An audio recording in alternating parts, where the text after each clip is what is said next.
l'État congolais doit respecter les droits de l'homme. Nous regrettons particulièrement ce qui est arrivé hier ou avant-hier avec le candidat Lamuka Fayulu.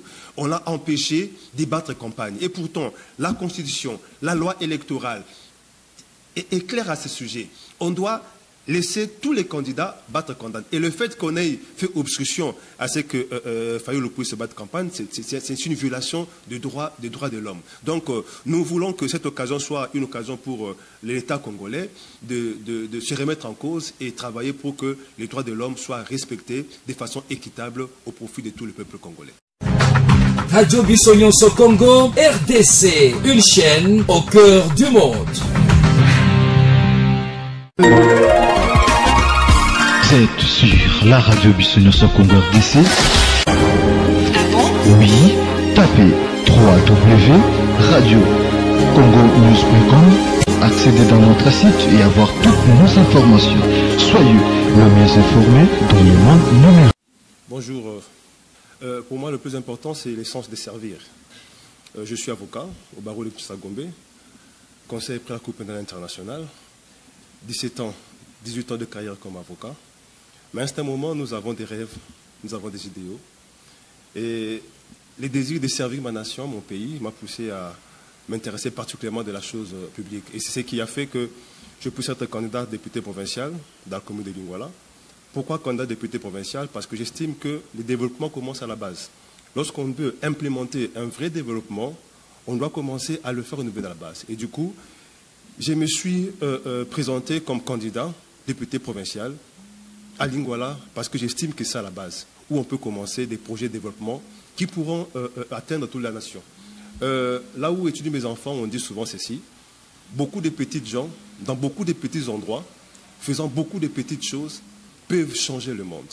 Et je crois que si nous conjuguons les énergies, les efforts, les pensées au niveau local, on peut changer ces pays. Et du coup, je me suis présenté au niveau local, particulièrement au niveau provincial, comme candidat député provincial dans la commune de Lingwala. Parce que les partis orange incarnent mes convictions politiques. Ça, c'est très important. Les partis orange incarnent mes convictions politiques parce que, d'abord, c'est un parti qui met l'homme au centre de toutes ses préoccupations. C'est un parti d'inspiration chrétienne. Et c'est un parti en termes de parcours, en termes de discours, en termes de pensée, en termes de philosophie, en termes de politique, a marqué mon esprit. Et c'est pourquoi je me suis retrouvé sur la liste de parti orange. Et au-delà de ce que je sois moi-même parmi les membres fondateurs de ces partis.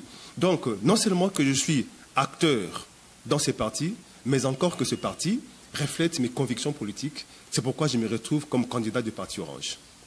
Nous avons un grand projet dans la ville de Kinshasa. C'est pourquoi le parti orange a concentré tous ses efforts, toute son énergie dans la ville de Kinshasa, où il a aligné plusieurs candidats députés provinciaux.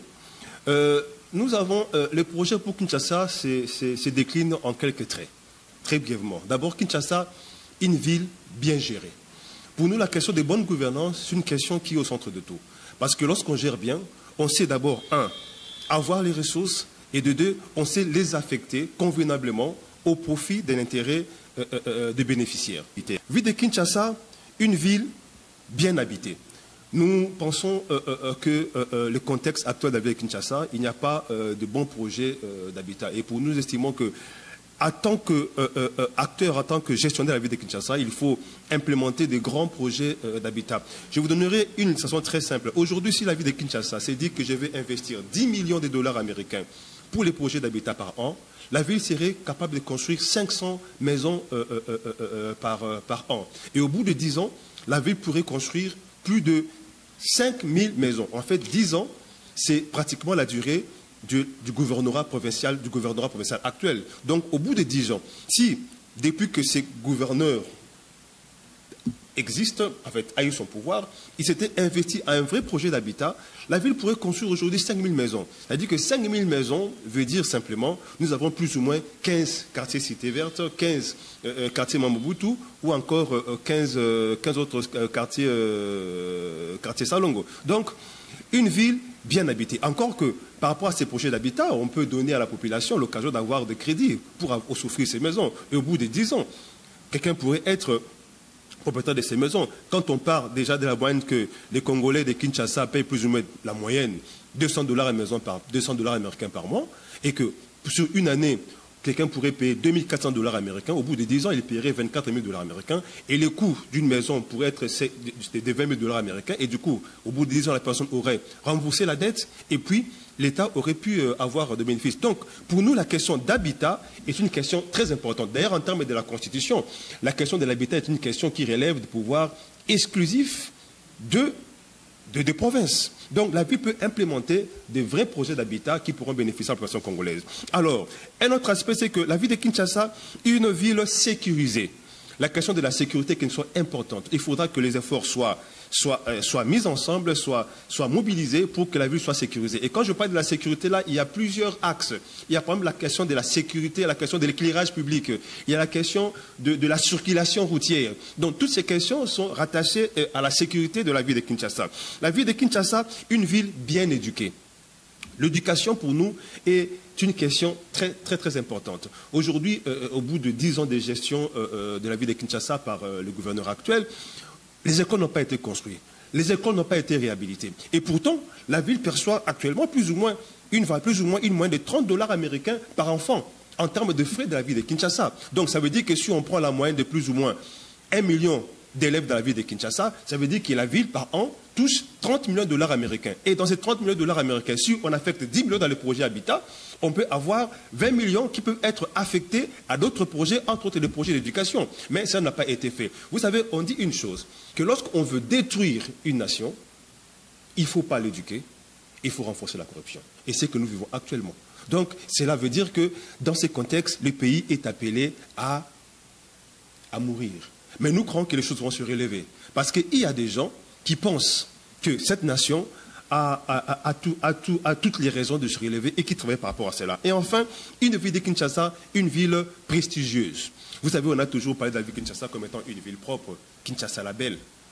Et aujourd'hui, Kinshasa a perdu son prestige. D'abord, au niveau national et au niveau international. Donc cela est important que Kin puisse retrouver son prestige datant. Et enfin, Kinshasa, ville propre, donc les questions de poubelles, les questions des drainages des eaux. Donc ce sont pour nous des questions importantes qui font partie de notre projet de société pour la ville de Kinshasa. C'est pourquoi les partis a aligné plusieurs candidats députés professionnels de la ville de Kinshasa, parce que nous avons un projet pour la ville de Kinshasa que nous estimons que si nous implémentons ces projets, au bout de 5 ans, Kinshasa pourra retrouver sa beauté et sa splendeur d'antan. Écoutez, la commune de Lingwala reflète pratiquement toutes les réalités de la commune de la ville de Kinshasa. Parce que là-dedans, il y a un problème de salubrité, là-dedans, il y a un problème de sécurité, là-dedans, il y a un problème d'éducation. Donc, en fait, je crois que pour nous, pour moi personnellement, Lingwala, c'est un échantillon où pourront être mis en œuvre ces projets. Parce que lorsque nous allons commencer à implémenter ces projets, nous aurons des communes comme étant des communes échantillons, où nous allons commencer à implémenter des grands projets. Et la ville de Lingwala a été choisie comme étant la commune qui est mieux placée pour que nous puissions commencer à implémenter des projets en termes d'expérimentation de ces projets. Pour plusieurs raisons. D'abord, c'est une commune dont l'accessibilité est facile. Et puis, c'est une petite commune où on peut opérer beaucoup d'opérations pour expérimenter les projets que le parti pourra étendre dans toute la capitale de Kinshasa. Donc, la commune de Lingwala sera comme cette commune échantillon où sera expérimentée toutes les questions en rapport avec le projet de société du parti Orange pour la ville de Kinshasa. Nous ne sommes pas ce que vous dites plateforme, nous sommes un parti. Donc nous nous sommes alignés aux élections en tant que parti politique, ce qui est rare. Donc on a pris l'option de s'aligner, de se présenter aux élections en tant que parti politique et nous avons aligné dans la ville de Kinshasa.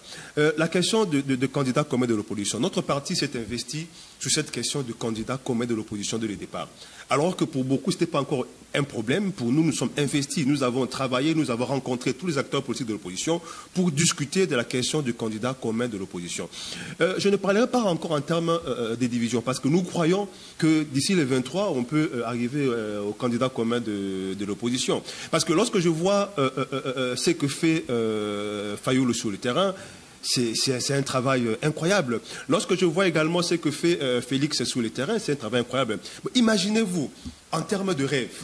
Que les deux se retrouvent ensemble et se disent, bon d'accord, ok, l'un de nous se retire au profit de l'autre. Cela veut dire que la victoire est certaine.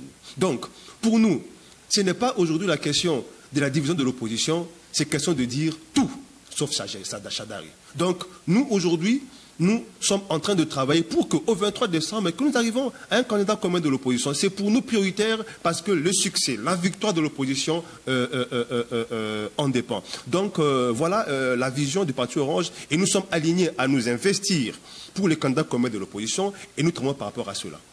Jusqu'à preuve du contraire, le 23 décembre, il y aura élection. Jusqu'à preuve du contraire. Le 23 décembre, il y a élection.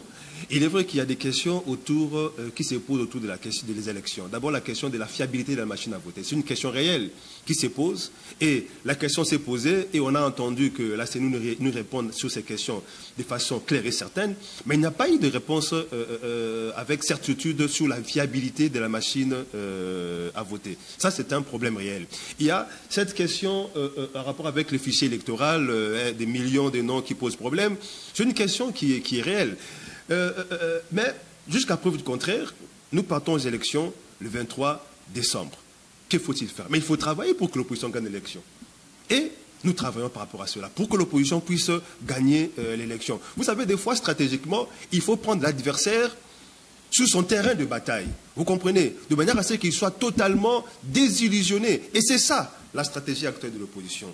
Nous travaillons pour désillusionner les pouvoirs dans sa stratégie, même de tricherie avec la machine à voter, parce que le peuple congolais est déjà, c'est un peuple éveillé. Il comprend tout ce qu'il y a comme stratagème du pouvoir pour pouvoir lui voler les pouvoirs. Mais l'opposition actuellement travaille pour que, en dépit de tout ce qu'il y a comme stratégie du pouvoir pour pouvoir se maintenir retranché, que malgré tout cela, que l'opposition puisse avoir le pouvoir. Mais on est conscient de ce qu'il y a des problèmes réels. La fiabilité de la machine à voter, c'est un problème réel. Et puis d'autres questions en rapport avec le fichier électoral, ce sont des problèmes réels. Mais écoutez, nous sommes en train de travailler de manière à pouvoir désillusionner le pouvoir dans ces stratagèmes pour pouvoir tricher et puis tromper le peuple congolais.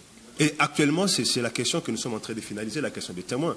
Donc nous sommes en train de finaliser cette question des témoins pour que nous puissions avoir des témoins dans tous les sites où le parti politique a aligné ses candidats. Donc c'est un droit que le parti a de pouvoir avoir ses témoins dans différents centres de vote. Et nous travaillons pour que dans différents centres de vote, dans différents sites de vote, que nous puissions avoir des témoins de manière à suivre de près les résultats électoraux. L'État congolais doit respecter les droits de l'homme. Nous regrettons particulièrement ce qui est arrivé hier ou avant-hier avec le candidat Lamuka Fayoulou. On l'a empêché de battre campagne. Et pourtant, la Constitution, la loi électorale est claire à ce sujet.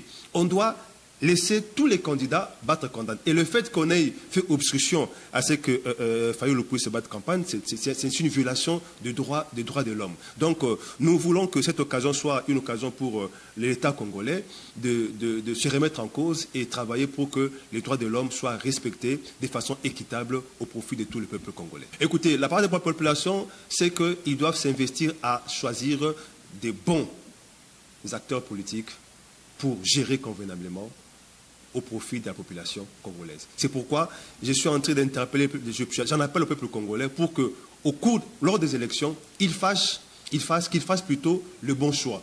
Le bon choix du changement, un leadership utile et transformateur. Et nous, les partis Orange, par rapport au niveau local où nous sommes candidats, nous représentons ces leaderships utiles et transformateurs. C'est pourquoi, pour clôturer, j'inviterai pratiquement toute la population de Kinshasa à voter pour le candidat du parti Orange. Partout ils sont.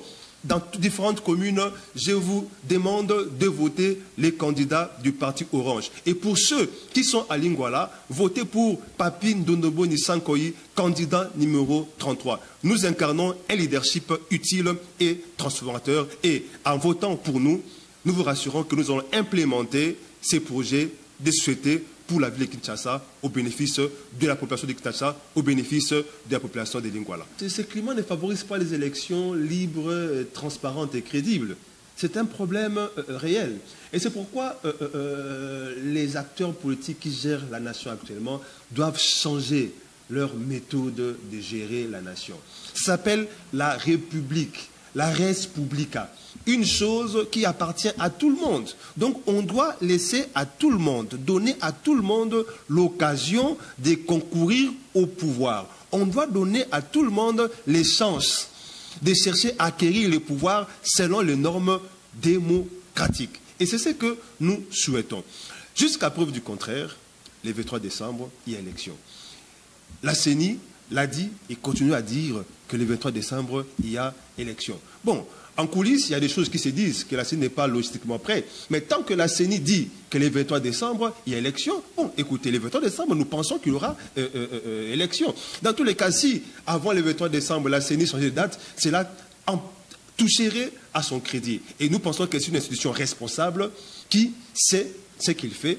Il a appelé le peuple, il a appelé les acteurs politiques aux élections le 23 décembre, il va respecter cet engagement pour que le 23 décembre, qu'il y ait effectivement élection crédible, transparente et démocratique.